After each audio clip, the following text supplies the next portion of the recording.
ఇచ్చిన భాషణలు ఏమైపోయినాయి, ఆనాడు ఇచ్చిన ఉపన్యాసాలు ఏమైపోయినాయి? ఇప్పటికైనా ఆ యువతకి ఇచ్చిన మాటకు అనుగుణంగా పరీక్షకు మధ్య 2 నెలల కాల వ్యవధిని పెట్టాలని చెప్పి ప్రభుత్వాన్ని మేము డిమాండ్ చేస్తూ ఉన్నాం. 4వ అంశం, మేము జాబ్ క్యాలెండర్ ఇస్తామని చెప్పారు. అన్ని పత్రికల్లో ఫుల్ పేజ్ యాడ్లు ఇచ్చారు. 1 సంవత్సరంలో 2 లక్షల ఉద్యోగాలు నింపుతామని, ఏడాదిలోగా 2 లక్షల ఉద్యోగాలు నింపే బాధ్యత మాదని, 6 గ్యారంటీల్లో భాగమని ప్రమాణాలు చేశారు. ఇద్దరు సంతకం పెట్టారు. ఆనాటి పిసిసి అధ్యక్షుడు, అదేవిధంగా ఆనాటి శాసనసభాపక్ష నాయకుడు ఇద్దరు సంతకాలు పెట్టి ప్రజల్ని నమ్మించారు. బాండ్ పేపర్లు రాసిచ్చారు. అన్ని పత్రికల్లో ఫుల్ పేజ్ యాడ్లు ఇచ్చారు. ఇది చూడండి అడ్వర్టైజ్మెంట్. ఒక్కొక్క పత్రికలో ఫుల్ పేజ్ యాడ్లు ఇచ్చారు. మేము 6 గ్యారంటీలు అమలు చేస్తాం, ఏడాదిలోగా 2 లక్షల ఉద్యోగాలు ఇస్తాం, ఇది మా జాబ్ క్యాలెండర్ ఇచ్చారు. ఏమైంది? ఎన్నికల ముందు జాబ్ క్యాలెండర్ ఇచ్చిన మీరు ఇలా అధికారంలోకి వచ్చిన తర్వాత 6 నెలలైనా జాబ్ క్యాలెండర్ ఎందుకు విడుదల చేయలేదు అని నేను నిరుద్యోగ యువకుల పక్షాన్ని అడుగుతా ఉన్నా. ఆనాటి మీ ఉపన్యాసాలు ఏమైనాయి? ఎందుకు జాబ్ క్యాలెండర్ ఇవ్వడం లేదు? మీరు ఏడాదిలోగా 2 లక్షల ఉద్యోగాలు ఇస్తామన్నారు. ఇప్పటికీ 6 నెలలు అయింది.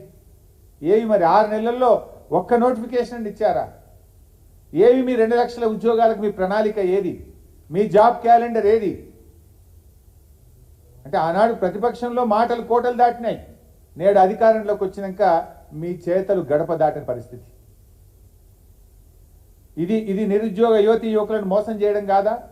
ఎందుకు 6 నెలలైనా మీరు జాబ్ క్యాలెండర్ ఇవ్వలేదో ఇవాళ యువకులకు సమాధానం చెప్పాలని చెప్పి నేను డిమాండ్ చేస్తా ఉన్నా. 5వది, ఆ రోజు ఏమన్నారు? రాష్ట్రంలో 25,000 ఉపాధ్యాయ పోస్టులు ఖాళీగా ఉన్నాయి. మేము అధికారంలోకి వస్తే మొదటి క్యాబినెట్లోనే మెగా డిఎస్సికి 25,000 ఉద్యోగాలతో నింపుతామని మాట ఇచ్చారు. ఏమైంది మీ మెగా డిఎస్సి? ఇవాళ ఎందుకు 11,000 ఉద్యోగాలకే పరిమితం చేశారు? ఆనాడు 25,000 ఖాళీలు ఉన్నాయని చెప్పిన మీరు ఇవాళ మెగా డిఎస్సిని 11,000కే ఎందుకు పరిమితం చేశారు? ఇచ్చిన మాట ప్రకారంగా ఉపాధ్యాయ ఉద్యోగాలను 25,000కు పెంచి మెగా డిఎస్సిని మరి నిర్వహించాలని చెప్పి బీఆర్ఎస్ పార్టీ డిమాండ్ చేస్తూ ఉంది. ఇవాళ ఈ రాష్ట్రంలోని నిరుద్యోగ యువకుల పక్షాన ఇవాళ ఈ రాష్ట్ర ప్రభుత్వం ముందు 5 డిమాండ్లు సూటిగా పెడతా ఉన్నాం. ఈ 5 డిమాండ్లు కూడా మీరు వ్రాతపూర్వకంగా ఇచ్చిన హామీలు, మీరు నిరుద్యోగ యువకులకు మీ ఉపన్యాసాలలో ఇచ్చిన హామీలు, ఇవన్నీ కూడా మీరు ప్రజలకు ఇచ్చిన హామీలు అడుగుతున్నాం. మేము కొత్త డిమాండ్లు ఏం పెట్టడం లేదు. సో డిమాండ్ నెంబర్ 1, గ్రూప్ 1లో 1:100 చొప్పున మెయిన్స్ పరీక్షలకు పిల్లల్ని అనుమతించాలి.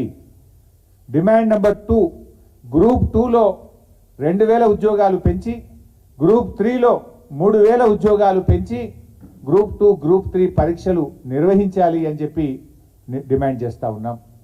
Demand number 3, exam to exam మధ్య 2 నెలల గ్యాప్ ఉండాలని చెప్పి ఆ రోజు మీరు ఇచ్చిన మాటను అమలు చేయాలని, ఇప్పటికే ఇచ్చిన తేదీలు వాటిని మార్చి ఎగ్జామ్ టు ఎగ్జామ్ 2 నెలలు వ్యవధి ఉండే విధంగా ఇచ్చిన మాట నిలుపుకోవాలని చెప్పి డిమాండ్ చేస్తూ ఉన్నాం.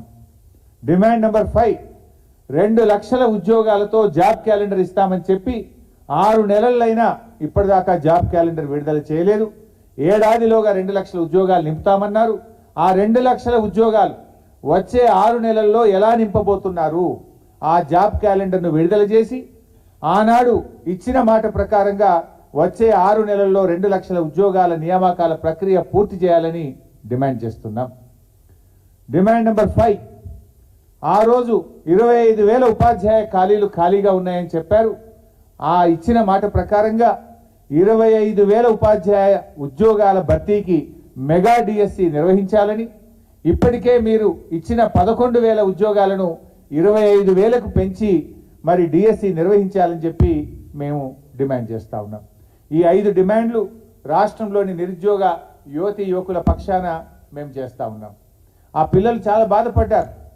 Public service commission chairman Mahender Reddy గారి దగ్గరికి వెళ్తే ఇది మా చేతుల్లో లేదు, ప్రభుత్వాన్ని అడగమని చెప్తున్నారట. ఇవాళ 2 months గ్యాప్ విషయంలో కానీ, పోస్టులు పెంచే విషయంలో కానీ పిల్లలు వెళ్ళి చైర్మన్ గారిని అడిగితే ఇది మా చేతుల్లో లేదు ప్రభుత్వాన్ని అడగమంటున్నారట. ప్రభుత్వ పెద్దల దగ్గరికి వెళ్ళి